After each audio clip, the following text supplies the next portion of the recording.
मारो इसे और मारो इसे, ये इसी लायक है। अरे मारो यार। सरपंच जी, कालिया को चोरी करते हुए हम सब ने रंगे हाथ पकड़ा है। अब इसे गांव से बाहर निकाल देने में ही हम सबकी भलाई है। तो देर किस बात की है, अभी इसे धक्के मार के इस गांव के बाहर का रास्ता दिखा दो। अरे सरपंच ऐसा मत करिए, मुझे एक मौका और दीजिए, मैं दोबारा कभी चोरी नहीं करूंगा। लेकिन गांव वाले उसकी एक नहीं सुनते और उसे मार मार के गांव की सीमा के बाहर निकाल देते हैं। मेरी कमर दर्द के मारे मेरी जान निकली जा रही है। कमबख्तों ने जम के धुलाई की है मेरी। अरे भगवान करे इनके गांव में भूचाल आ जाए, धरती फट जाए और सब गांव वाले उसमें समा जाए। चलते चलते कालिया जंगल में पहुंच जाता है। उसे वहां एक प्रयोगशाला दिखाई देती है। अरे इस जंगल में ये अजीब सा दिखने वाला घर किसने बनाया है, चल कर देखना पड़ेगा। कालिया प्रयोगशाला के पास चला जाता है। दो वैज्ञानिक प्रयोगशाला में बातें कर रहे होते हैं।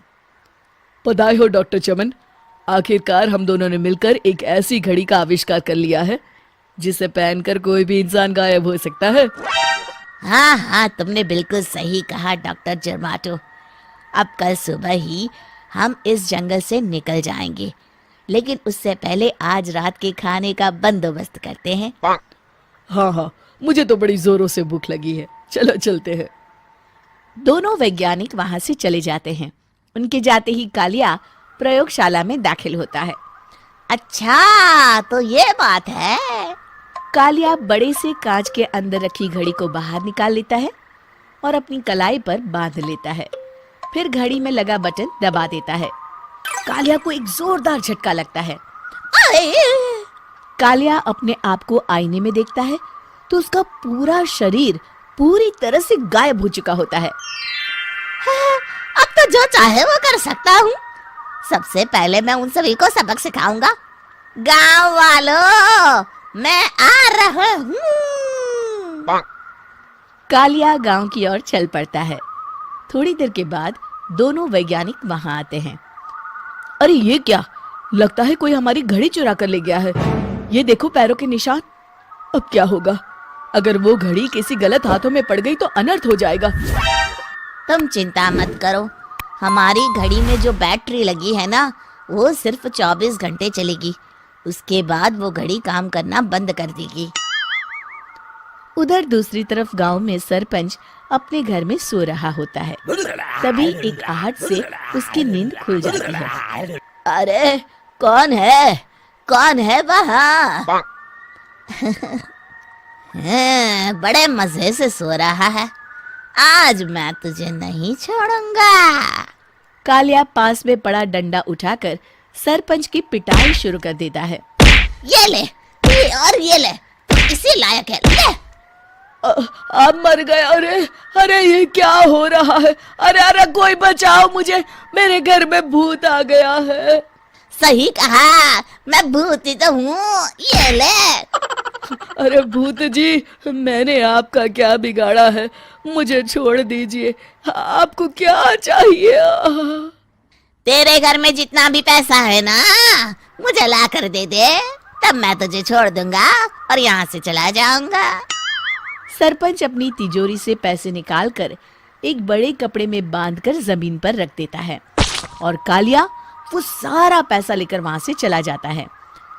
दूसरी तरफ जमींदार गांव के चौराहे पर खड़ा कुछ लोगों से बात कर रहा होता है। इस कमीने जमींदार ने भी मुझे बहुत पीटा था, इससे भी बदला लेना तो बनता है। हाँ?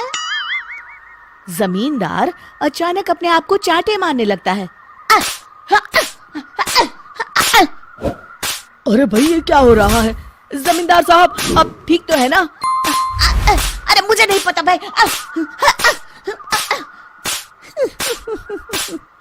अरे मर गए रे, ये तो पक्का किसी भूत प्रेत का काम है। जमींदार के अंदर कोई भूत आ गया है, इससे पहले कि ये हमारे अंदर आ जाए। मनोहर भाई, अपनी जान बचानी है तो भागो यहाँ से। ये क्या? अरे बाप रे बाप, मुझे तो भूतों से बड़ा डर लगता है। मैं तो चला यहाँ से। अगली सुबह इस घटना से पूरे गांव में दहशत फैल जाती है। सभी गांव वाले आपस में बात करने लगते हैं। अरे भाई, पता नहीं कहाँ से हमारे गांव में एक भूत आ गया है। उसने कल रात को सरपंच और जमींदार की खूब पिटाई की और उनके सारे पैसे भी लेकर चला गया। हाँ भाई हाँ, ये भूत तो मुझे बड़ा अजीब लगता है। मेरी समझ में नहीं आता कि भूत उन पैसों का करेगा क्या। अरे तेल में पकोड़े बना के तलेगा बेवकूफ। इस बात की चिंता करके कहीं वो भूत हमारे घर में ना आ जाए। तुम बिल्कुल सही कह रहे हो आर्या, मैं भी इसी बात से घबरा रहा हूँ। अच्छा, अब मैं अपने घर जा रहा हूँ। तुम सब भी अपने अपने घर चले जाओ, उस भूत का कोई भरोसा नहीं है। हाँ। तीनों वहां से चले जाते हैं। दूसरी तरफ कालिया सारे पैसों को एक खंडर में छुपा देता है। इतने सारे रुपए तो मैंने अपनी पूरी जिंदगी में एक साथ कभी नहीं देखे। इस तरह कुछ दिनों में मैं अमीर बन जाऊंगा। आज मैं उस मोटे बब्बन को अपना शिकार बनाऊंगा। सुना है दहेज में बहुत सारे पैसे और गहने मिले हैं उसे। रात होते ही कालिया बब्बन के घर में घुस जाता है। हाँ, मिल गई तिजोरी।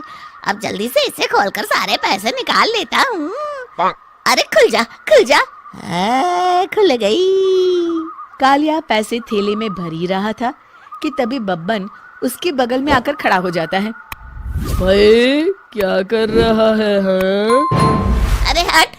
अरे तेरी इतनी हिम्मत, मैं तेरे सामने खड़ा हूँ और तू फिर भी मेरी तिजोरी से पैसे चुरा रहा है। अरे मैं तो गायब हूँ, तू मुझे कैसे देख रहा है?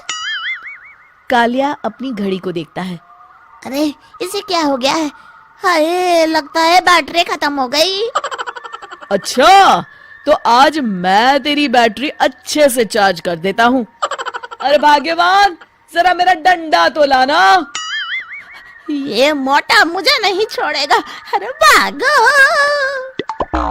कालिया भागकर घर के बाहर जाता है। बाहर सभी गांव वाले हाथ में डंडा लिए खड़े होते हैं। अच्छा, तो तू वो भूत है? मुझे माफ कर दीजिए सरपंच जी, मैं आपके और जमींदार जी के सारे पैसे लौटा दूंगा और आज ही हमेशा के लिए ये गांव छोड़कर चला जाऊंगा। शिक्षा, बुराई ज्यादा दिन की मेहमान नहीं होती, एक दिन उसका अंत हो ही जाता है। अगर कहानी अच्छी लगी हो तो चैनल को सब्सक्राइब जरूर कर लेना और लाइक और शेयर भी कर देना। ऐसे और भी वीडियो देखने के लिए बने रहिए। मेरे चैनल पर धन्यवाद।